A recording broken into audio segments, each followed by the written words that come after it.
Hello, Meoni here, and welcome back to another video. After the live letter part 70, there was a lot of information in that live letter that I tried to summarize as best as I could, but again, sometimes it's better to do separate videos so that we can talk about certain topics and inform people about specific things. So this video will totally talk only about ranked and seasonal PvP. So basically, the way this is going to work going forward is instead of there just simply being a ranked set of PvP, there will be series PvP and there will be ranked PvP.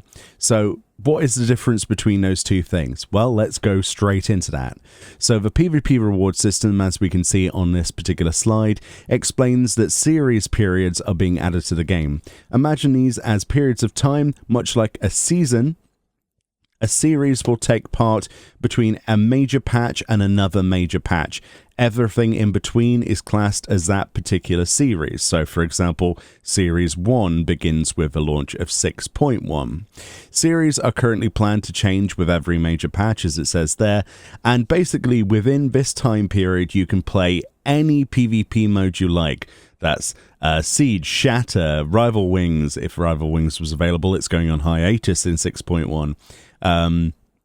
Crystal Conflict, anything you can imagine, frontline stuff, and anything that's on there that you can physically queue into that is PvP will give you series experience, which increases your series level and allows you to obtain rewards at certain series levels.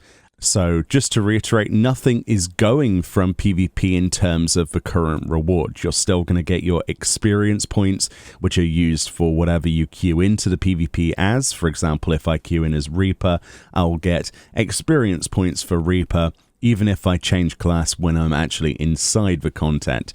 I will still get my PvP experience, which is used for leveling up PvP to gain access to other PvP actions. I will still get my tombstones, and I will still get my wolf marks, but in addition to that, I will also get series experience points, which, as you can see from the next slide, this is basically the milestones. They call them milestones. Very clever. Basically, every single one of these levels that you get to with your series EXP will unlock something specific. You'll notice in between the major points, which are level 5, level 10, level 15, level 20, and level 25 for the physical exciting rewards, levels 2, 3, 4, etc. In between of those main rewards, you'll get 1,000 of these crystals. These crystals are actually a currency that you can save up over time that persist past the patch into the other patches that you can use to purchase either current rewards from vendors, or you can actually get, for example, if you save up your crystals and you go into Series 2, you should be able to buy some or all, it's not confirmed yet, of Series 1's rewards from a vendor by using those crystals. It's a backdating method. Whether there'll be anything else at the start to spend your crystals on is another question entirely, but it is essentially a currency allowing you to purchase things that perhaps you missed, or perhaps there are other items on vendors that you would like to actually get. Again, those crystals, that currency, actually persists after the season is ended, so you can revisit this stuff. It's a really good idea. So as little or as much PvP as you end up doing during that series, essentially it's all going to benefit you because you should be able to backdate some of that. How long you can backdate some of the rewards for is anyone's guess at this point, so I would suggest actually doing some PvP, even if you don't do that much, just so that in Series 2, unless something shocking happens, you don't, slip where you are and you can afford all of the rewards that you want to actually get.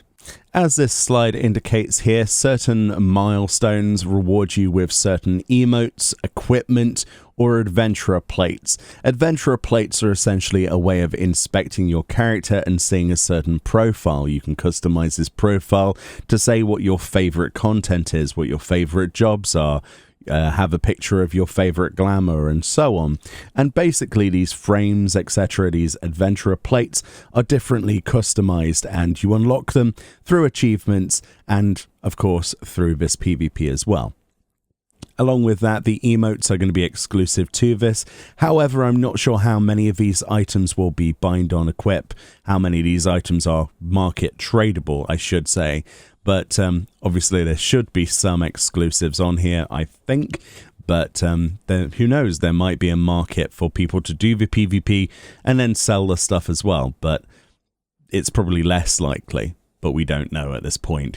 But yeah, you'll notice that 5, 10, 15, 20, 25. So every 5 levels is essentially your milestone.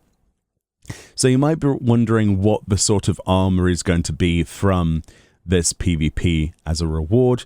So for series rewards, the first one that we see is the level 25 reward for series 1, which is this incredible set of glamour. It doesn't state specifically any restrictions on this, but I would imagine this is level 1 and above glamour. It is absolutely beautiful. A lot of people have made the fair comparison between this and the Lich King from World of Warcraft. It's awesome, isn't it? Absolutely awesome. I like the red strip in the middle. It's been a long time since I've seen obtainable gear that looks as good as this. A lot of the PvP seasonal gear has been locked behind the feast, obviously, seasonal stuff. And if you're anything like me, the feast has given you, ups and downs in the past. So it's nice to be able to get this from series PvP, which is open to literally everybody in the world, and you're not having to fight for ranks just for EXP, basically. What a wonderful reward. Hopefully they continue like this going forward. So that's an example of why you might want to do series PvP. So yeah, let's move on to the ranked stuff. So this is the difference between. So ranked match seasons. Ranking tier and placement is determined by the amount of crystalline conflict ranked matches won during the season and determines the rewards earned at season's end. Very simple then. You've got the ranking rewards, which is your tier, and your ranking rewards being your place. The rewards include achievements, titles, adventurer plates, or at least their beta version, elements, and more. Notice here specifically how they do not mention emotes, mounts, outfits, or anything like that. This could mean that seasonal PvP might actually be excluding many of the major rewards from it in the future. This is something that I personally like, at least, because it means that everyone is encouraged to do PvP in general to get all of the nice big juicy items, but only the serious, super serious people are going to be interested in the seasonal PvP, which of course separates some of the drama that we've seen before, from myself included, where I have complained that certain mounts, for example, have been from the PvP seasonal stuff, as opposed to, just accessible by everyone. I know I'm part of the problem. I'm working to not be part of the problem, but at the end of the day, I'd much rather prefer it this way. So we'll see what happens. Achievements and titles, adventure plates, nice little cosmetic things, but I do like the idea of keeping mounts and minions and outfits into the series PvP because more people will be engaged into the PvP. That's just my personal opinion. Moving on with this then, there are changes to the rating system. So this is basically an MMR system now. If you've played League of Legends or any other games like that, competitive online stuff, it says between the tiers of bronze and diamond, there will be a maximum of 5 sub-levels called risers. Players must progress through these. So you can see that it goes from bronze 3 to bronze 2 to bronze 1, and then jumps to silver 3 and so on. As you can see all the way up here. Rather than just having bronze, silver, gold, platinum, there's now bronze 1, bronze 2, bronze 3. There's diamond 1, 2, 3, 4, and 5. Diamond's a very specific one, though. If we move on to the next slide, this is how the rises work. You get them and obtain them by winning ranked matches. You lose one after a loss, for example, and you gain one after a won game. Very straightforward. After a loss with 0 rising stars, you'll drop down to a lower riser in that tier where possible. However, you cannot drop down a tier. That's an important thing to take. So regardless of whatever you are, if you're in the bronze category, well, if you're in the silver category, you can't drop to bronze. Even if you stay at silver 3, you're staying at silver 3 until you get to silver, beyond that, basically. It's as simple as that. But you can't down rank. This has a few implications that people have brought up before about people sat on their rank, so we're yet to see what implications that might actually have for the game and indeed PvP itself and the people queuing for it. but we'll have to wait and see, because that has been a problem before. Next up then, we talk about the new tier then that's after Diamond. As I said, Diamond was slightly different because Crystal exists, which is the new top tier. So Crystal in particular can be reached by winning a match with 3 rising stars as Diamond 1. In the Crystal tier, ranking is determined by the amount of Crystal credit in your possession instead of rising stars. This credit then is gained or lost depending on the outcome of matches. So the Crystal one is basically the creme de la creme. This is the top tier of people in the entire world and is dog eat dog. You can lose things as quick as you gain them.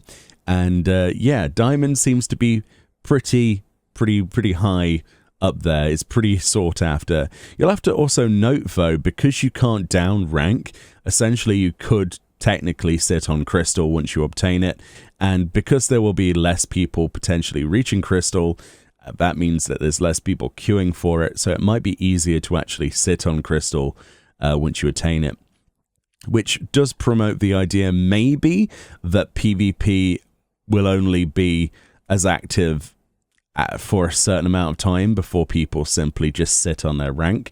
Hopefully I'm wrong about that, because obviously the more people involved in the seasonal stuff, the better, right? The ranking stuff. I think people will agree to that. But at the end of the day, at least there's the series PvP for people like myself to get stuck into that doesn't have these limitations. And finally, let's look at the PvP schedule then for Season 1 and Season 2 of the ranked matches, as well as PvP Series 1.